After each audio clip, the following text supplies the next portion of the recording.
اولاد کو رزق حلال کھواؤ، حرام تو اپنی اولاد کو بچاؤ،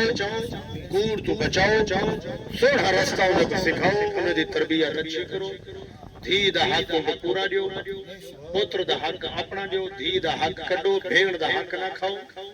گھر والی دا اپنا حق کی، اماں دا اپنا حق کی، دھی دا اپنا حق کی، میرے سونے نبی ہر کہیں دا اپنا حق ادا کرتے گئے۔ حضور نے دسائے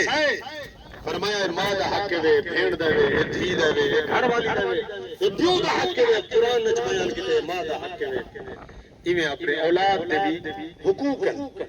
اپنے بھی بندے دے، اپنے جسم دے اسے بھی حقوق ہیں۔ میرے بھائیو توجہ کرو، موت دا کوئی پتہ نہیں،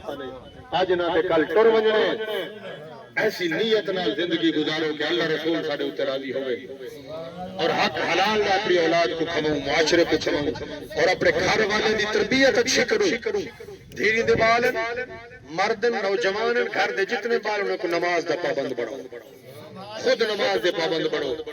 اور انہیں کو اچھی تربیت دیو، چوری نہ سکھاؤ، غلط نہ سکھاؤ، اور نشائیں دے نال ٹرن نہ دیو،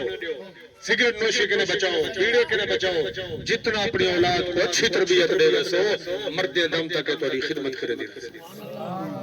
غلط راستے تے جب لینے کو لاتے ویندو ول اے جناب علی خراب ہو ویندن ول پیو ماں دی قدر نہیں کریں دے۔ دعا کرو کہ اللہ پاک سکو اپنی اولاد دی سونی تربیت کرن دی توفیق عطا فرمائے۔ اللہ اپنے سارے بچے کو